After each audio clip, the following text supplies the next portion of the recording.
Halo teman-teman, sobat lumbung tanam. Pagi ini saya mau bercerita sekilas tentang sejarah peradaban manusia di bidang pertanian. Saya pernah mengulas sebuah buku karya Yuval Noah Harari tentang sejarah peradaban manusia. Yuval ini bilang bahwa pada mulanya manusia ini beradaptasi untuk hidup dengan cara berpindah-pindah, nomaden ya. Terus kemudian sekitar 10.000 tahun yang lalu manusia sudah mulai mendomestikan diri dengan bercocok tanam.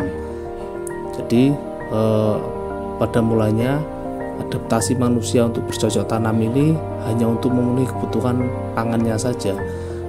Namun seiring berjumlahnya populasi manusia, akhirnya membuat kita mendapatkan tantangan baru. Misalkan bagaimana mengatasi serangan hama, pikirkan bagaimana produktivitas panen ini semakin tinggi, perebutan lahan pertanian yang ditanam. Dari bercocok tanam dan manusia yang hidupnya menetap ini, nalar manusia untuk menguasai lahan ini juga muncul di saat itu, bahkan hingga saat ini ya, dan akhirnya memunculkan konflik sesama manusia. Dan dari penguasaan lahan juga akhirnya juga memunculkan hierarki sosial antara yang kaya dan yang miskin.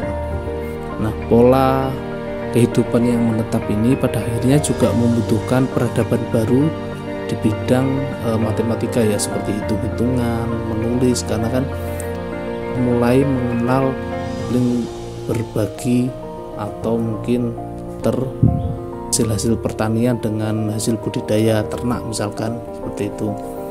Pada nyatanya dari kondisi masyarakat yang nomaden sering berpindah-pindah terus kemudian menetap dengan bertani, ini juga membuat kualitas hidup manusia ini semakin meningkat.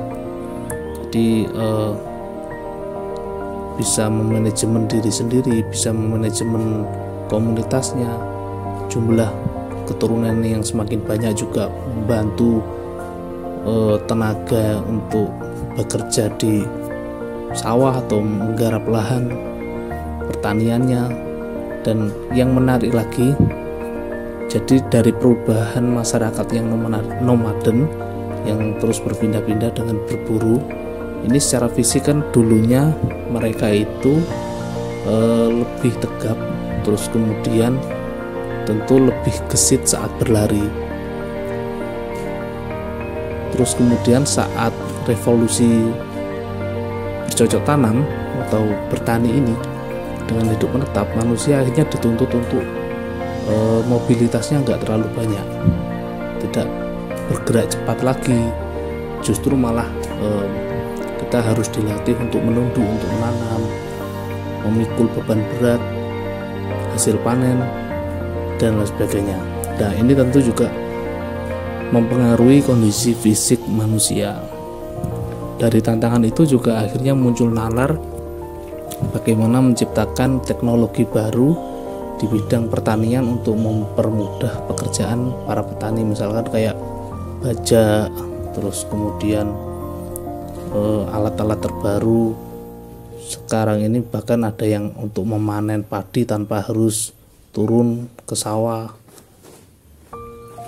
cukup dikerjakan sama mesin misalkan. Ada juga yang alat untuk menanam dengan mesin, dan masih banyak lagi model-model teknologi pertanian.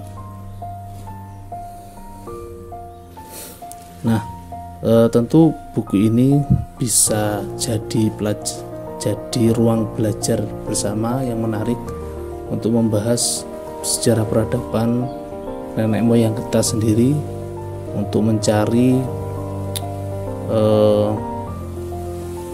kehidupan yang lebih tenang, menetap, dan bisa mencukupi semua kebutuhan hidupnya. Nah, pertanyaan besarnya itu apakah peradaban bertani ini juga akan ditinggalkan oleh generasi saat ini, mengingat sudah 10.000 tahun yang lalu dengan berbagai tantangan, dan sekarang mungkin kita tahu sendiri tantangan sebagai petani semakin kompleks, mulai dari pupuk kimia yang sudah tantangan saat ini sudah semakin kompleks, seperti kesulitan pupuk kimia, dan mau beralih ke pupuk organik lagi juga sudah terlanjur, tanahnya sudah terlanjur kering, sudah unsur haranya sudah kering, sudah tidak subur lagi lah.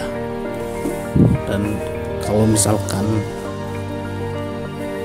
mau kembali ke organik juga repot, ketika itu status lahannya menyewa atau hanya sempit, karena kita terus mengejar produktivitas panen di lahan yang sempit. Jadi ketergantungan ke pupuk kimianya juga akhirnya tinggi. Oke teman-teman, itu dulu sekilas cerita kami tentang peradaban pertanian. Ya, ini satu contoh gambaran saja bagaimana kami berupaya untuk tetap menanam hasil panen, tidak langsung menjual untuk kebutuhan pangan. Terima kasih.